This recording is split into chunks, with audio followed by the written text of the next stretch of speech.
¿Listos? Hoy vamos a meternos de lleno en las reglas del juego de la propiedad en Ecuador. Desde una casa hasta un terreno, vamos a ver las 5 únicas formas en que algo puede, legalmente, llegar a ser de alguien.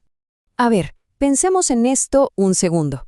¿Cuál es el momento exacto en que una casa, un terreno o cualquier objeto pasa a ser legalmente de una persona? Pues no es por arte de magia, para nada. Se trata de un proceso con reglas muy pero muy específicas que en su mayoría están escritas en el Código Civil ecuatoriano desde hace más de un siglo. Vamos a desmenuzar cómo funciona todo esto. Bueno, para empezar hay que entender la palabra clave en todo este asunto. En el mundo legal no se habla solo de tener algo, se habla de ejercer el dominio sobre ello. Y ese concepto, créanme, lo es todo. Miren, el Código Civil en su artículo 599 nos lo deja bien clarito. El dominio, que es lo mismo que la propiedad, es un derecho real. ¿Y qué significa eso? Pues que es un poder directo sobre la cosa en sí, que le permite a una persona gozar y disponer de ella. O sea, en palabras sencillas, poder usarla, disfrutarla, venderla, alquilarla, lo que sea. Claro, siempre y cuando se respete lo que dice la ley. Este es nuestro punto de partida. Entonces, si la meta es el dominio, ¿cuáles son los caminos para llegar ahí? Por suerte, la ley nos da una especie de mapa, con unas rutas muy bien definidas.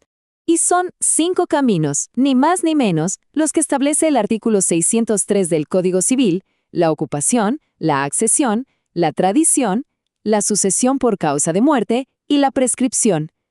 Vamos a explorar cada uno de estos para ver cómo funcionan y, de paso, qué nos cuentan sobre cómo ha cambiado nuestra sociedad. Arranquemos con 2 de estas formas que, aunque siguen vigentes en la ley, hoy en día suenan un poco a ecos de un pasado muy diferente al nuestro. La ocupación es, básicamente, el acto de tomar algo que no tiene dueño. Pensemos en los ejemplos más antiguos que se nos puedan ocurrir: cazar un animal salvaje o pescar en un río.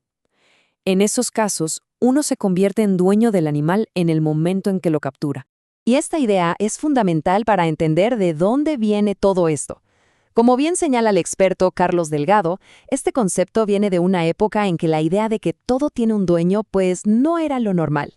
Hoy, en cambio, es súper raro encontrar algo de valor que, legalmente, no le pertenezca a nadie.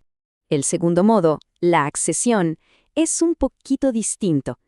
Aquí, uno se convierte en dueño de lo que su propiedad produce. Imaginen los frutos de un árbol, o de lo que se le une o adhiere de forma permanente. Y aunque suene súper abstracto, hay ejemplos modernos, aunque no son muy comunes. Durante la construcción del puerto de Manta, por ejemplo, toda esa tierra que se fue rellenando y ganando al mar, por accesión, pasó a ser propiedad del dueño del terreno de al lado.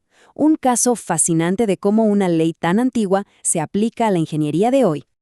Aquí está la diferencia clave, el antes y el después, que nos prepara para los métodos más modernos. Por un lado, la ocupación se basa en la idea de encontrar algo sin dueño. Por otro lado, la tradición, que ya veremos, se basa en transferir algo que ya tiene un propietario. Y esto no es solo un cambio de método, es un cambio total de mentalidad que refleja cómo evolucionó la sociedad, de un mundo de recursos abiertos a uno donde la propiedad ya está definida. Y eso nos lleva directamente a las 2 formas más comunes y relevantes de adquirir una propiedad hoy en día: la compra-venta y la herencia. La tradición es el corazón de casi todas las transacciones que hacemos. Es sencillamente el acto de entrega de una cosa por parte del dueño a otra persona, con la intención bien clara de ambas partes de transferir y adquirir el dominio. Es, en resumen, el mecanismo legal que hay detrás de cualquier venta. Y aquí, mucho ojo, especialmente cuando hablamos de bienes inmuebles como casas o terrenos. No es suficiente con un apretón de manos. La ley exige formalidades para que todo sea seguro. Primero, se necesita un título válido, como un contrato de compra-venta. Segundo, ese contrato tiene que elevarse a escritura pública en una notaría. Y lo más importante de todo, esa escritura tiene que inscribirse en el registro de la propiedad. Sin ese último paso, para el resto del mundo, la transferencia no está completa. El otro gran método formal es la sucesión, que todos conocemos como la herencia. Cuando una persona fallece, su patrimonio, o sea, sus bienes y también sus deudas, se transfiere a sus herederos. Esta es otra de las principales formas en que la propiedad cambia de manos en nuestra sociedad. Y ahora sí, nos metemos en uno de los territorios más fascinantes del derecho civil, un lugar donde la posesión y el simple paso del tiempo pueden, literalmente, crear propiedad. El artículo 715 nos da la clave. La posesión no es simplemente tener algo en las manos, es mucho más. Es tenerlo con ánimo de señor y dueño.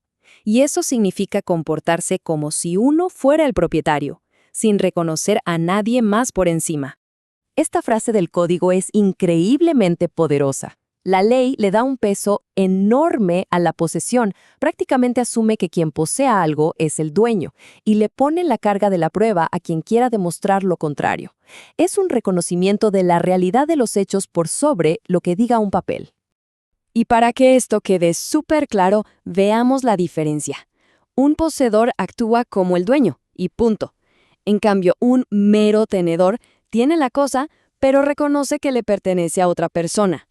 El ejemplo perfecto es el de un inquilino. Vive en la casa, la usa, pero sabe perfectamente y reconoce que hay un arrendador que es el verdadero dueño. Y aquí es donde entra la magia del tiempo. ¿Qué pasa cuando alguien posee algo con ese ánimo de señor y dueño por mucho, mucho tiempo? Bueno, pues la ley le abre un camino para que esa posesión se convierta en propiedad formal. Ese camino se llama prescripción adquisitiva extraordinaria, y el número mágico, según el artículo 2411, es de 15 años. Si una persona ha poseído un bien inmueble de forma pacífica, sin interrupciones y a la vista de todos, con ánimo de dueño por 15 años, puede ir ante un juez para que declare que ha adquirido el dominio. Así de fuerte es el paso del tiempo. Bien, esas son las 5 vías para adquirir el dominio en Ecuador. Son reglas que organizan desde la compra de una casa hasta una herencia familiar. Pero, más allá de la teoría legal, ¿por qué es importante saber todo esto en la práctica? Hagamos un recuento rápido. Primero, que el dominio es el derecho de propiedad en su máxima expresión. Segundo, que los métodos para conseguirlo han cambiado un montón. Pasamos de la idea de tomar lo que no es de nadie a la transferencia formal entre personas. Tercero, y esto es vital, para los bienes raíces, los papeles como la escritura y la inscripción son absolutamente cruciales. Y por último, no hay que subestimar el poder del tiempo. La posesión continua puede transformarse en propiedad a través de la prescripción. Para terminar, les dejo una pregunta que nos lanza al futuro. Todas estas reglas se escribieron pensando en cosas que podemos tocar: tierras, casas, objetos. Pero hoy vivimos en un mundo de activos digitales, de criptomonedas, de NFTs. ¿Cómo se van a adaptar estos conceptos tan antiguos de ocupación, tradición y posesión a un universo donde la propiedad ya no es tangible?